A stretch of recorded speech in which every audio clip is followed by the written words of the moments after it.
these examples, we're going to be looking at factoring the GCF out of a polynomial. So it's going to be the same thing we did in our last video, where we want to look at the 12x to the fourth and the 16x squared and factor out your GCF. So if you look at 12 and 16, biggest factor is 4, x to the fourth and x squared.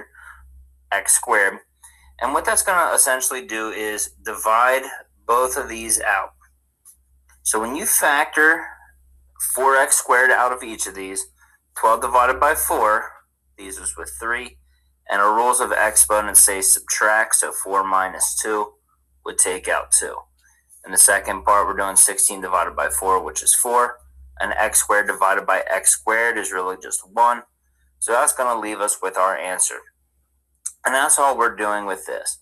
What that should allow us to do is a good way of checking this work is to just distribute using our multiplying, because we're factoring is really divide. Multiply would be the inverse. So what we should be able to do is distribute that back in, and it should bring us right back to our answer. So check. Leaving us with 4x squared and 3x squared plus 4 being our two factors. All right, let's look at another example. Okay, let's look at 5x to the fourth plus 35x squared plus 15x. Again, look for your GCF. All of those are divisible by 5. And when we look at our exponents, all of them have an x in common. So when we go to just divide each one of these by 5x, what is that going to leave us with? Well, 5 divided by 5 is 1. X to the fourth divided by x, that takes 1 out. Subtract. 35x cubed divided by 5x, well, that's a 7.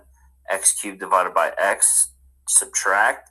And lastly, 15 divided by 5 is 3. And then x divided by x is 1. And that's all it is to it. Find the GCF, factor out, then check your work. So go ahead and distribute to all of those, adding your exponents, multiplying your coefficients, and if we did our factoring right, when we check our work, you should see this go back to the original, which means we did our factoring correctly here. All right, one last example. Okay, example 3.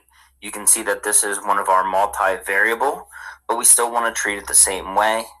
What is the GCF of 8 and 12? Looks like a 4.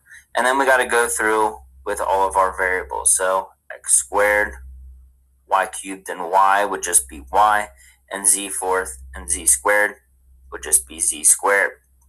Okay, make sure we're taking the smallest exponents there. Now again, this is just like dividing everything by this 4x squared y z squared. And what that's going to allow us to do then is just divide 8 divided by 4. X to the fourth divided by x, x squared. Y to the third divided by y, take 1 out, that's y squared. Z squared, that cancels, leaving us with a 1. So move on to the 12. Divide by 3, taking out x squared.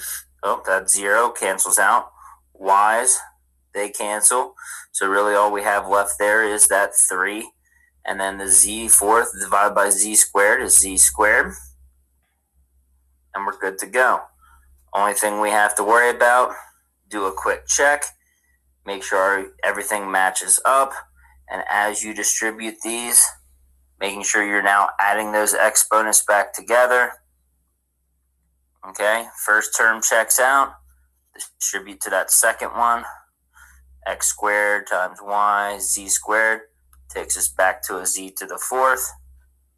And that looks like the same thing we started with. So that is the first step of factoring, getting out that GCF, using what we know there of dividing, multiplying to check our work. So good luck with those next problems.